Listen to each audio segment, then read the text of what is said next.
നമ്മുടെ കർത്താവായ യേശു താൻ പുനരുത്ഥാനം ചെയ്ത് 40 ദിവസം ഈ ഭൂമിയിൽ പലപ്പോഴായി അപ്പോസ്തോലന്മാർക്ക് പ്രത്യക്ഷപ്പെട്ടു.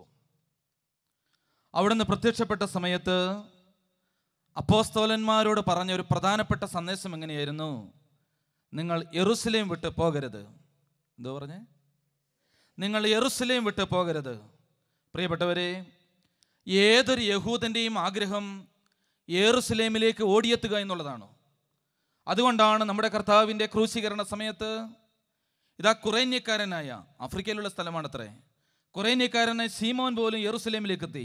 യെരൂശലേമിൽ എത്തുക എന്നുള്ളത് എല്ലാ മനുഷ്യരുടെയും ആഗ്രഹമാണ്. അപ്പോഴാണ് യേശു പറയുന്നത്, നിങ്ങൾ യെരൂശലേം വിട്ട് പോകരുത്. എന്തുകൊണ്ടായിരിക്കാം യേശു അപ്പോസ്തോലന്മാരോട് അങ്ങനെ പറഞ്ഞിട്ടുണ്ടാവുക? എല്ലാവർക്കും യെരൂശലേം വിട്ടുപോകാൻ താല്പര്യമില്ലാത്തപ്പോൾ യേശുവിൻ്റെ അപ്പോസ്തോലന്മാർ യെരൂശലേം വിട്ടു പോകുമെന്ന് ഭയന്നിട്ട് യേശു അവർക്ക് നിർദ്ദേശം കൊടുക്കുകയാണ്, യെരൂശലേം ഉപേക്ഷിക്കരുത്. എന്താണ് അതിൻ്റെ കാരണം? എല്ലാവർക്കും യെരൂശലേം എങ്ങനെയാണോ അതുപോലെയല്ല യേശുവിൻ്റെ അപ്പോസ്തോലന്മാർക്ക് യെരൂശലേം. സാധാരണ ഒരു യഹൂദന് യെരൂശലേം എന്ന് പറയുന്നാൽ ആനന്ദകരമായ സ്ഥലമാണ്, അവൻ്റെ വിശുദ്ധ ആലയമുള്ള സ്ഥലമാണ്, അവൻ്റെ ദൈവിക പദ്ധതികളുടെ ആവിഷ്കാരത്തിൻ്റെ പൂർത്തീകരണ സ്ഥലമാണ്. യെരൂശലേം അവൻ്റെ സ്വപ്നഭൂമിയാണ്. എന്നാൽ യേശുവിൻ്റെ അപ്പോസ്തോലന്മാർക്ക് യെരൂശലേം ഇച്ചിരി ഭയം നൽകുന്ന സ്ഥലമാണ്. എന്തെന്നാൽ അവരുടെ ഗുരുവിനെ ന്യായവിസ്താരത്തിന് പിടിച്ചത് യെരൂശലേമിലാണ്. അവനെതിരെ വിധി പ്രസ്താവിച്ച സ്ഥലമാണ്. അവനെ കൊന്നവരുടെ താവള കേന്ദ്രമാണ്. ഇനി അവൻ്റെ നാമത്തിൽ ആരെങ്കിലും സംസാരിക്കുന്നുണ്ടെങ്കിൽ അവരെ പീഡിപ്പിക്കുന്ന സ്ഥലമാണ് യെരൂശലേം. യേശു പറയുകയാണ്, നിങ്ങൾ യെരൂശലേം വിട്ട് പോകരുത്. ഇതാ നിന്റെ പീഡന സ്ഥലം വിട്ട് പോകരുത്. പരിശുദ്ധാത്മാവ് നിങ്ങളുടെ മേൽ വരും. ഇതാ നിങ്ങളുടെ പീഡന സ്ഥലം വിട്ട് പോകരുത്. അവിടെയാണ് പരിശുദ്ധാത്മാവ് വരിക. ഇതാ നാം എല്ലാവരും ഓരോ പ്രാർത്ഥനയിൽ ചൊല്ലാറുണ്ട്. ഏറ്റവും ആർദ്രമായ ആ അനുകമ്പയുടെ 51-ാം മസമൂറയിൽ നമ്മൾ പ്രാർത്ഥിക്കും, യെരൂശലേമിൻ്റെ മതിലുകളെ. ഈ കട്ടപ്പന പള്ളിയുടെ അന്തരീക്ഷത്തിൽ ഇരുന്നുകൊണ്ട് യെരൂശലേമിൻ്റെ മതിൽ പണിയാൻ നമ്മൾ പ്രാർത്ഥിക്കുന്നത് എന്തിനാണ്? അവിടെ മതിൽ പണിയോ പണിയാതിരിക്കോ ചെയ്യട്ടെ. എന്തോ അതിൻ്റെ അർത്ഥം? ഇതാ എൻ്റെയും നിങ്ങളുടെയും എല്ലാം ജീവിതത്തിൻ്റെ ചില ബലഹീനതകളെ വിട്ടോടാതിരിപ്പാൻ ചില മതിലുകൾ ഉണ്ടായേ പറ്റൂ. യെരൂശലേമിൻ്റെ മതിലുകൾ പണിയണമേ. യേശു അപ്പോസ്തലന്മാരോട് പറഞ്ഞു, നിങ്ങൾ നിങ്ങളുടെ യെരൂശലേം വിട്ട് പോകരുത്. ഈ ധ്യാനം കൂടിക്കൊണ്ടിരിക്കുന്ന ദൈവമക്കളുടെ ജീവിതത്തിൽ ചില യെരൂശലേമുകളുണ്ട്. എന്തൊക്കെയായിരിക്കാം? ചിലർ ശരീരത്തിൽ അനുഭവിക്കുന്ന രോഗം ചിലർക്ക് യെരൂശലേമാണ്. അതുകൊണ്ട് അവർ ചിലപ്പോൾ വെമ്പൽ കൊള്ളുന്നുണ്ട്, ഇതൊന്ന് ഇട്ടിട്ട് പോയായിരുന്നെങ്കിൽ, ഈ ശരീരം ഒന്ന് തീർന്നു കിട്ടിയായിരുന്നെങ്കിൽ. ചിലരുടെ കുടുംബത്തിലെ അസ്വസ്ഥത, വിട്ടുമാറാത്ത തഴക്കദോഷങ്ങൾ, ഞെരുക്കങ്ങൾ, കടഭാരങ്ങൾ, പ്രതിസന്ധികൾ. ദൈവമക്കളെ, ഒരുപക്ഷെ എൻ്റെയും നിങ്ങളുടെയും ജീവിതത്തിൽ ഇങ്ങനെയുള്ള ചില യെരൂശലേമുകളുണ്ട്.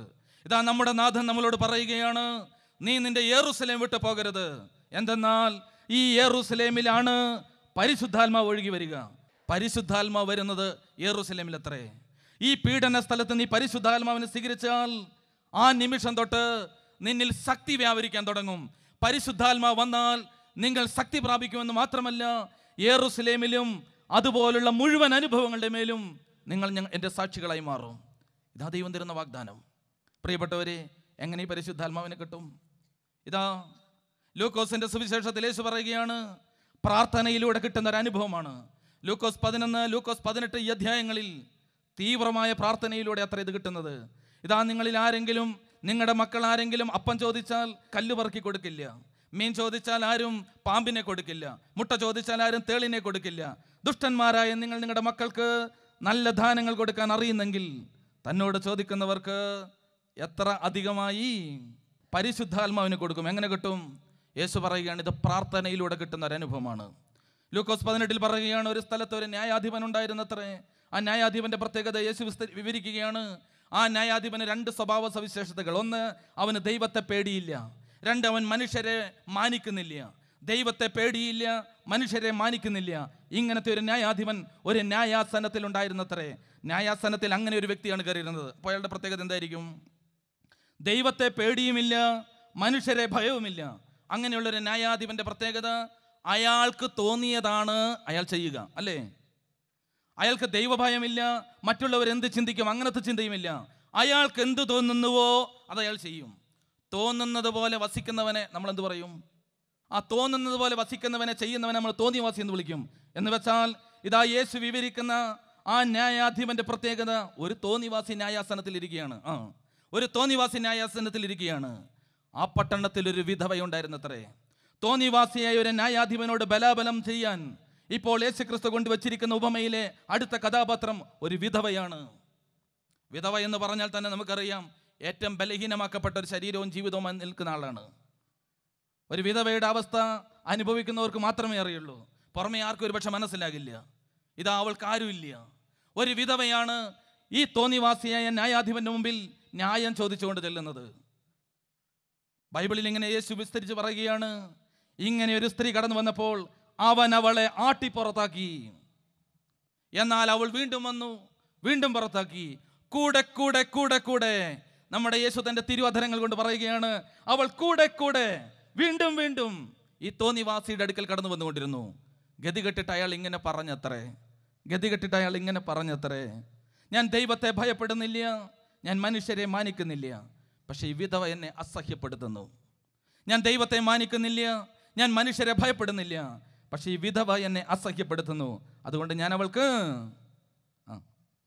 അവൾക്ക് നീതി നടത്തി കൊടുക്കും. എന്നിട്ട് യേശു പറയുകയാണ്, നീതിരഹിതനായ ഒരു ന്യായാധിപൻ കൂടെ കൂടെ തൻ്റെ മുമ്പിൽ അർത്ഥിക്കുന്ന ഒരു വിധവയോട് ഇങ്ങനെയാണ് ചെയ്തതെങ്കിൽ നല്ലവനായ പിതാവ് പരിശുദ്ധാത്മാവെന്ന സ്വർഗീയ നന്മ വ്യാപരിക്കാതിരിക്കുമോ? പ്രിയപ്പെട്ടവരെ ഓർക്കണം, എൻ്റെയും നിങ്ങളുടെയും ജീവിതത്തിൽ പ്രതിസന്ധികൾ ദൈവം തന്നിട്ടുണ്ടെങ്കിൽ അതിൻ്റെ പുറകിൽ വലിയൊരു പദ്ധതിയുണ്ട്. ഇതാ ഈ വിശുദ്ധ ഗ്രന്ഥം നിങ്ങളൊന്ന് ചിന്തിച്ചും ധ്യാനിച്ചു നോക്കൂ. ഈ വിശുദ്ധ ഗ്രന്ഥത്തിൽ ദൈവം ഇടപെട്ടത് മുഴുവൻ തകർന്ന സ്ഥലങ്ങളിലാണ്. അവൻ്റെ ആദ്യത്തെ അടയാളം കാനാവിൽ സമൃദ്ധമായ വീട്ടിലല്ല, കാനാവിലെ ദാരിദ്ര്യത്തിലാണ് അവൻ ഇടപെട്ടത്. ആരോഗ്യമുള്ള ശരീരത്തിലല്ല, കുഷ്ഠം ബാധിച്ച ശരീരത്തിലാണ് അവൻ ഇടപെട്ടത്. തകർന്ന ജീവിതങ്ങളിൽ അവൻ ഇടപെട്ടതിൻ്റെ അർത്ഥം നിന്റെ തകർച്ച അവൻ ഇടപെടാനുള്ളൊരു അവസരമാണ്. അതുകൊണ്ടാണ് അന്ധന്റെ ജീവിതത്തെ ചൂണ്ടി അപ്പോസ്തലന്മാർ ചോദിച്ചു, ആരുടെ കുഴപ്പം കൊണ്ടാണ്? യേശുവിന് പറയാൻ ഒരു മറുപടി ഉണ്ടായിരുന്നു, ഇതാരുടെയും കുഴപ്പം കൊണ്ടല്ല, ദൈവത്തിൻ്റെ നാമമഹത്വം ഉണ്ടാകാൻ ഇതാ ഈ ബലഹീനത തന്നിരിക്കുന്നു. അച്ഛനിത് പറഞ്ഞത് എന്തിനെന്നറിയോ ദൈവമക്കളെ? ഇതാ ഇന്ന് ഈ കസേരകളിലിരുന്ന് ദൈവത്തിൻ്റെ തിരുവചനത്തെ ധ്യാനിക്കുമ്പോൾ ആദ്യം നീ നിന്റെ ആന്തരികതയോട് സംസാരിക്കണം. ആദ്യം നീ നിന്റെ ആന്തരികത ബലപ്പെടുത്തണം. ദൈവം അറിയാതെ നിന്റെ ജീവിതത്തിലെ ഒരു മുടിയിഴ പോലും താഴെ വീഴുന്നില്ല. എൻ്റെ തലയിൽ എത്ര മുടിയുണ്ടെന്ന് എനിക്കറിയത്തില്ല, പക്ഷെ ദൈവം പറയണം, ഒന്ന് താഴെ ചാടിയാൽ പോലും ദൈവം അറിയും അത്രേ. ഇങ്ങനെ ഏതെങ്കിലും ഒരു ബലഹീനതയിലോ ഒരു പ്രതിസന്ധിയിലോ ആണെങ്കിൽ അതിൽ പരിശുദ്ധാത്മാവിൻ്റെ ഇടപെടൽ തരാൻ ദൈവം തന്നതായി നമുക്ക് കാണാൻ പറ്റണം. ആയതുകൊണ്ട് ദൈവത്തിൻ്റെ മുമ്പിൽ നമ്മുടെ യെരൂശലേം കാഴ്ചവെക്കാൻ നമുക്ക് സാധിക്കട്ടെ. ഒരുപക്ഷെ ഓരോരുത്തരുടെ യെരൂശലേം വ്യത്യസ്തമായിരിക്കാം. കുടുംബ പ്രശ്നങ്ങൾ, രോഗം, സാമ്പത്തിക പ്രതിസന്ധി, നിരാശ, കഷ്ടത, കണ്ണുനീര്, പല യെരൂശലേം ഉണ്ടാകാം. യെരൂശലേമിൽ അഗ്നി അയക്കുന്ന ഒരു ദൈവത്തിൻ്റെ മക്കളാണ് നമ്മളെന്ന് നമ്മൾ തിരിച്ചറിയുക. ആയതുകൊണ്ട് നമ്മുടെ യെരൂശലേം അനുഭവങ്ങളുമായി നമ്മൾ ദൈവത്തിന് മുമ്പിൽ പ്രാർത്ഥിക്കുക. പരിശുദ്ധാത്മാവിൻ്റെ ശക്തിക്കായി പ്രാർത്ഥിക്കാം.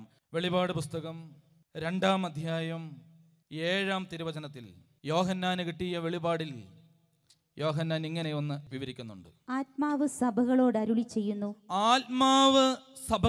ചെയ്യുന്നു, ചെവിയുള്ളവൻ കേൾക്കട്ടെ. ഇതാ യോഹന്നാന് കിട്ടിയ വെളിപ്പെടുത്തലിൽ അദ്ദേഹത്തിന് കിട്ടിയ എന്തെങ്കിലും തോന്നലുകളല്ല അദ്ദേഹം പറയുന്നത്. വിശുദ്ധനായ യോഹന്നാന് കിട്ടിയ ഏതെങ്കിലും ബുദ്ധിഭ്രമത്തിൻ്റെ തോന്നലുകളെ അല്ല അദ്ദേഹം വിസ്തരിക്കുന്നത്. പകരം പറയുകയാണ്, ആത്മാവ് പറയുന്നത് കേൾക്കുക. ആര് പറയുന്നത്? ഒന്നുറക്കെ പറഞ്ഞേ. ആത്മാവ് പറയുന്നത് ഒന്ന് ശ്രദ്ധിക്കുക. വിജയം വരിക്കുന്നവന് ദൈവത്തിന്റെ പറുദീസായിലുള്ള ജീവവൃക്ഷത്തിൽ നിന്ന് ഞാൻ ഭക്ഷിക്കാൻ കൊടുക്കും. ജയിക്കുന്നവന് ജീവവൃക്ഷത്തിന്റെ ഫലം തിന്നാൻ കൊടുക്കും. അപ്പൊ ജീവവൃക്ഷത്തിന്റെ ഫലം ആർക്ക് കിട്ടുമെന്നുള്ളതിനെ കുറിച്ച് യോഹന്നാൻ വിസ്തരിക്കുകയാണ്. ജയിക്കുന്നവർക്കാണ് കിട്ടുക.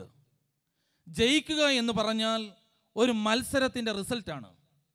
വെറുതെ ആരും ജയിക്കുകയില്ല. ഏതെങ്കിലും ഒരു മത്സരത്തിൽ പങ്കെടുത്താലാണ് ജയമുണ്ടാവുക. അങ്ങനെയാണെങ്കിൽ ആത്മാവ് സഭകളോട് പറയുന്നു, ജയിക്കുക. ഏത് മത്സരത്തിലാണ് ജയിക്കേണ്ടത്?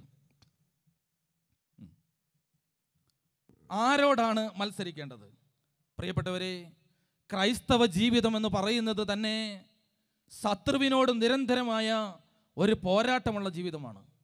അതുകൊണ്ട് ഓർക്കുക, ഈ ഭൂമിയിൽ ഒരു ക്രിസ്ത്യാനിയായി ജീവിക്കാൻ നീ ആഗ്രഹിക്കുന്നുവെങ്കിൽ നിന്റെ ജീവിതം ഒരു പോരാട്ടത്തിൻ്റെ ജീവിതമാണ്. അതുകൊണ്ടാണ് പൗലോസ് അപ്പോസ്തലൻ പറഞ്ഞത്, ഞാൻ നല്ല പോർപൊരുതി ഓട്ടം തികച്ചു വിശ്വാസം കാത്തു. നമ്മളും പറയും നല്ല പോര് പൊരുതി, ഭാര്യയോടും മക്കളോടും അയൽവക്കക്കാരോടും ഒക്കെ. ഓട്ടം തികച്ചു. എവിടെയൊക്കെ ഷാപ്പുണ്ടോ എല്ലാ ഷാപ്പിൽ കൂടെയും. അതല്ല, ഇതാ പോരാടുക. ആരോടാണ് പോരാടേണ്ടത്? ശത്രുവിനോടാണ്. ശരി, ആരാണ് നമ്മുടെ ശത്രു? സാത്താനാണ് ശത്രു. ശരിയാണ്.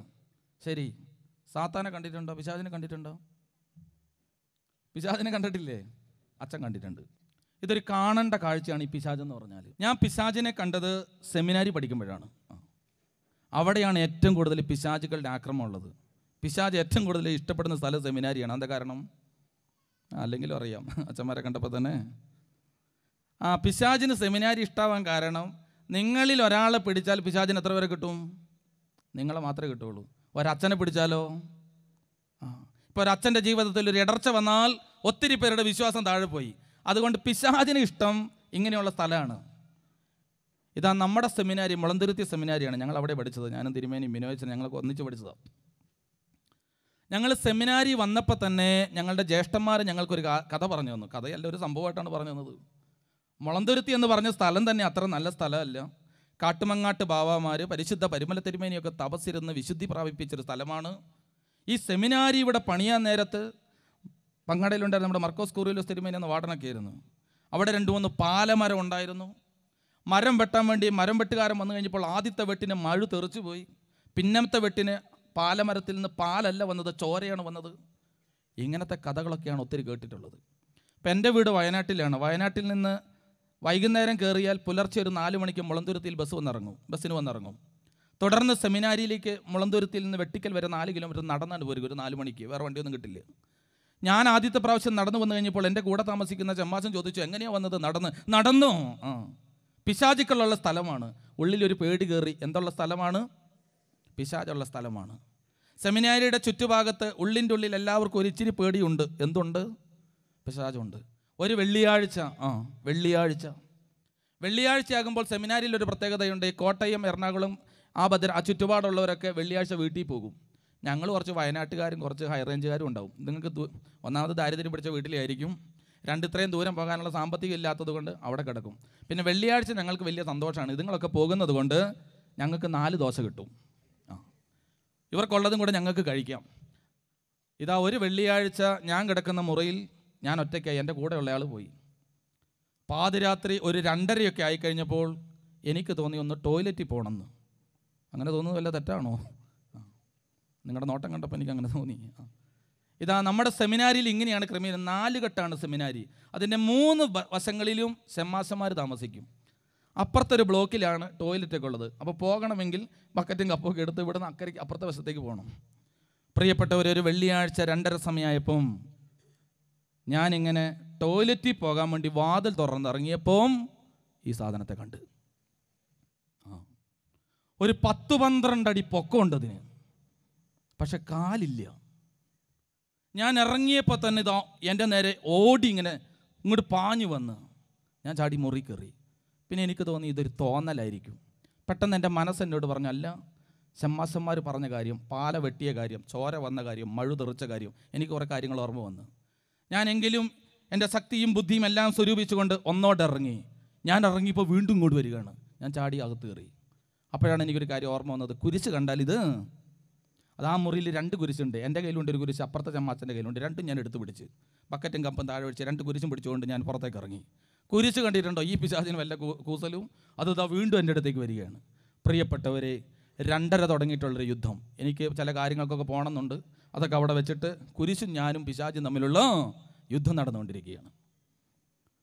ഒരു 5:30 മണി സമയമായി. നേരം പരവരാന്നൊന്ന് വെളുത്ത്.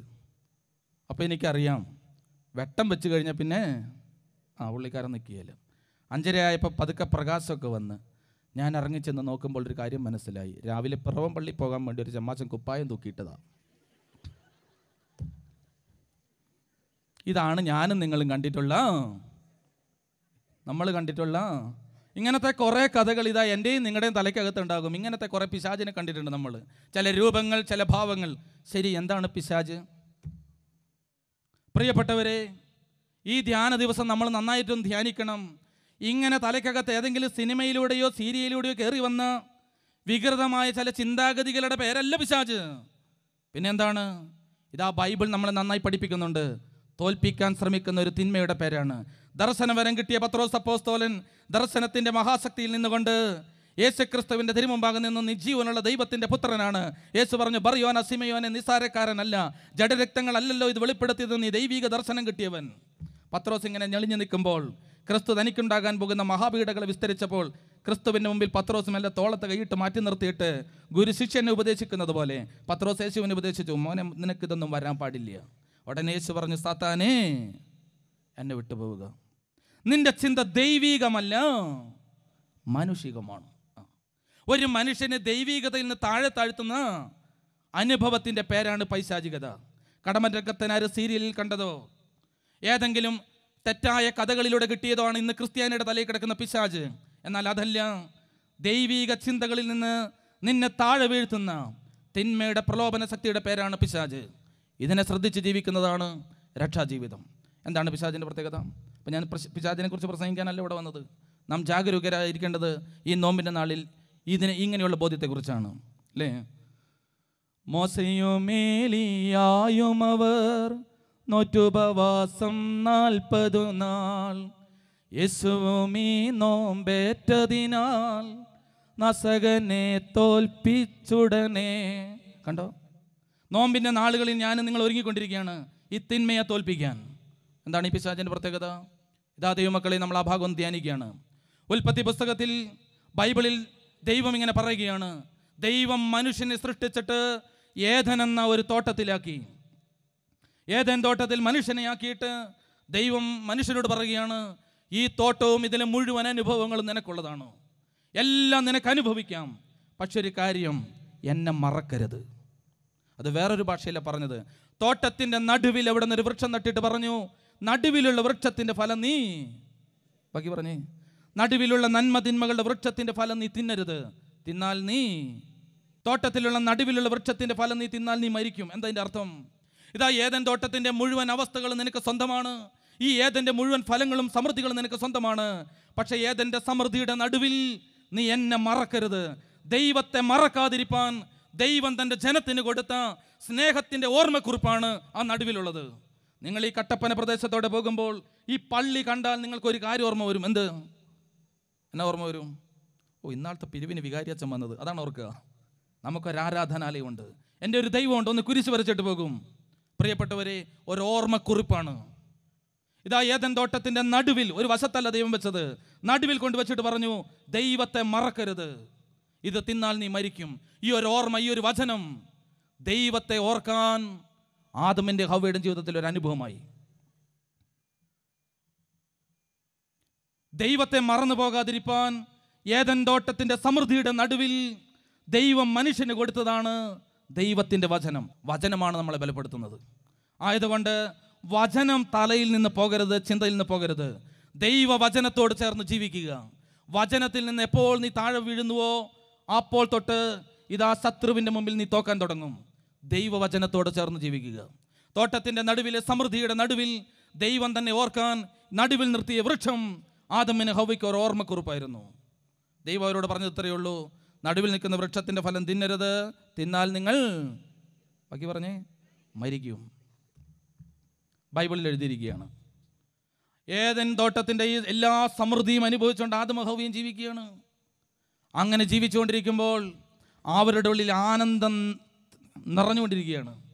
ദൈവവചനത്തെ ശിരസിൽ സ്വീകരിച്ചുകൊണ്ട്, ദൈവവചനത്തെ മാനിച്ചുകൊണ്ട്, ദൈവം പറഞ്ഞതിനെ അനുസരിച്ചുകൊണ്ട് ജീവിച്ചാൽ ദൈവം നിരന്തരം കൂടിയിരിക്കും. യോഹന്നാൻ 14:21. ആരെങ്കിലും എൻ്റെ വചനം പാലിച്ചാൽ ഞാനും എൻ്റെ പിതാവും അവനിൽ വന്ന് വസിക്കും, ഞങ്ങൾ അവനെ സ്നേഹിക്കും. ഒരു വ്യക്തി ദൈവത്തെ സ്നേഹിക്കുന്നതിൻ്റെ പ്രത്യേകത വചനം പാലിക്കുമ്പോഴാണ്. വചനം പാലിക്കുന്നവനിൽ ദൈവം വസിക്കും. ഏദൻ തോട്ടത്തിൽ ആദമും ഹവ്വയും ദൈവവചനം പാലിച്ചപ്പോൾ ദൈവസ്നേഹം അവരിലേക്ക് ഒഴുകിക്കൊണ്ടിരുന്നു. അതിൻ്റെ ഒരു പ്രത്യേകത ബൈബിളിൽ പറയുന്നുണ്ട്. വെയിലാറുമ്പോൾ ദൈവം തോട്ടത്തിൽ എന്തിനു വരുമായിരുന്നു? ഉലാത്താൻ വരുമായിരുന്നു. ഈവനിങ് വാക്കിന് വരുന്നതല്ല, ആദമിൻ്റെ ഹവ്വയുടെയും കൂടെ ഉലാത്താൻ വരികയായിരുന്നു. എന്താ ഈ ഉലാത്തുക എന്ന് പറഞ്ഞാൽ? ഉലാത്തുക എന്ന് പറഞ്ഞാൽ എന്താണ്? ആ മുഴുവൻ ശ്രദ്ധയും ഒന്നും മനസ്സൊക്കെ ഒന്ന് ഫ്രീ ആയിട്ട് ഒന്ന് കൂടെ ഉലാത്തുക. ദൈവമായ കർത്താവ് ഏദൻ തോട്ടത്തിൽ ഉലാത്താൻ വരുമായിരുന്നു. അപ്പോൾ ഞാൻ ഈ പറയുന്നൊന്ന് ശ്രദ്ധിക്കണം. സ്വർഗത്തിലെ വാഴ്ത്തപ്പെട്ട ദൈവം ഭൂമിയിലെ കേവല മനുഷ്യൻ്റെ കൂടെ ഉലാത്താൻ വരിക. ഞാൻ ശ്രദ്ധിക്കുക.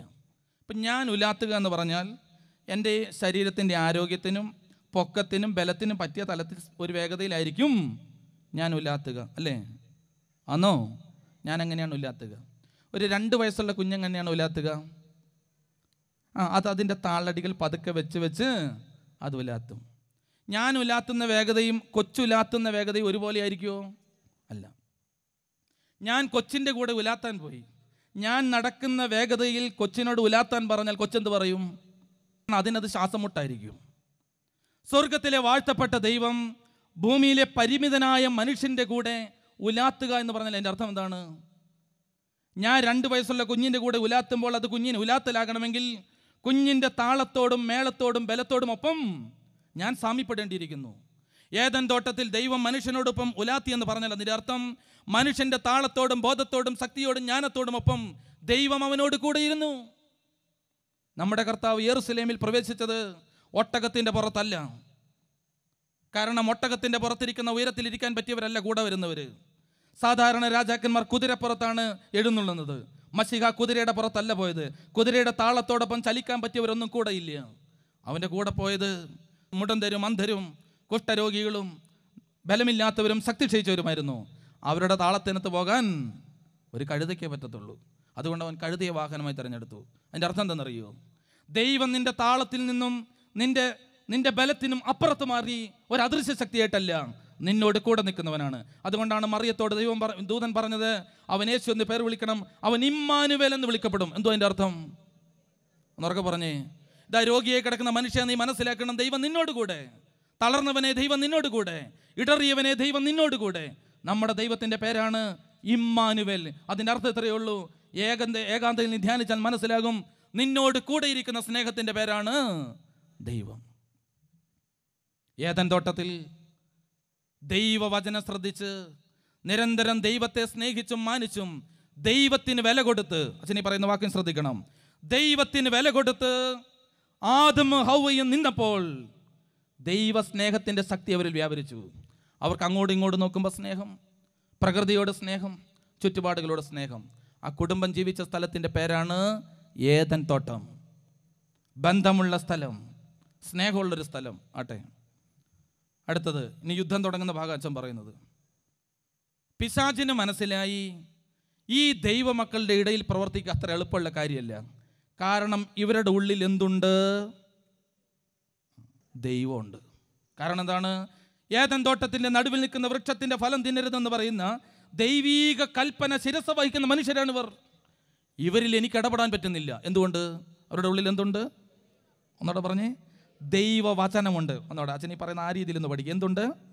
തോട്ടത്തിൻ്റെ നടുവിൽ നിൽക്കുന്ന വൃക്ഷത്തിൻ്റെ ഫലം തിന്നരുത്, തിന്നാൽ മരിക്കുമെന്ന് പറയുന്ന ദൈവത്തിൻ്റെ വചനം ജീവിതത്തിൽ സ്ഥാനം പിടിച്ചിരിക്കുന്ന മനുഷ്യരുടെ ഇടയിൽ പിശാചിനൊന്നും ചെയ്യാൻ പറ്റില്ല. അപ്പോൾ പിശാചിന് മനസ്സിലായി, തലയിൽ നിന്ന് എന്ത് എടുത്ത് കളഞ്ഞാൽ ഇവരുടെ ഉള്ളിൽ കയറാൻ പറ്റത്തുള്ളൂ? ദൈവവചനം എടുത്ത് കളയണം. കണ്ടോ? ദൈവവചനം എടുത്തു കളഞ്ഞിട്ടാണ് അവൻ നമ്മളെ യുദ്ധത്തിന് ക്ഷണിക്കുന്നത്. ഓർക്കണം, പിശാചിനോട് യുദ്ധം ചെയ്യുന്ന ദൈവമക്കൾ ശ്രദ്ധിക്കണം, ശത്രുവിനെ കണ്ട് തന്നെ യുദ്ധം ചെയ്യണം.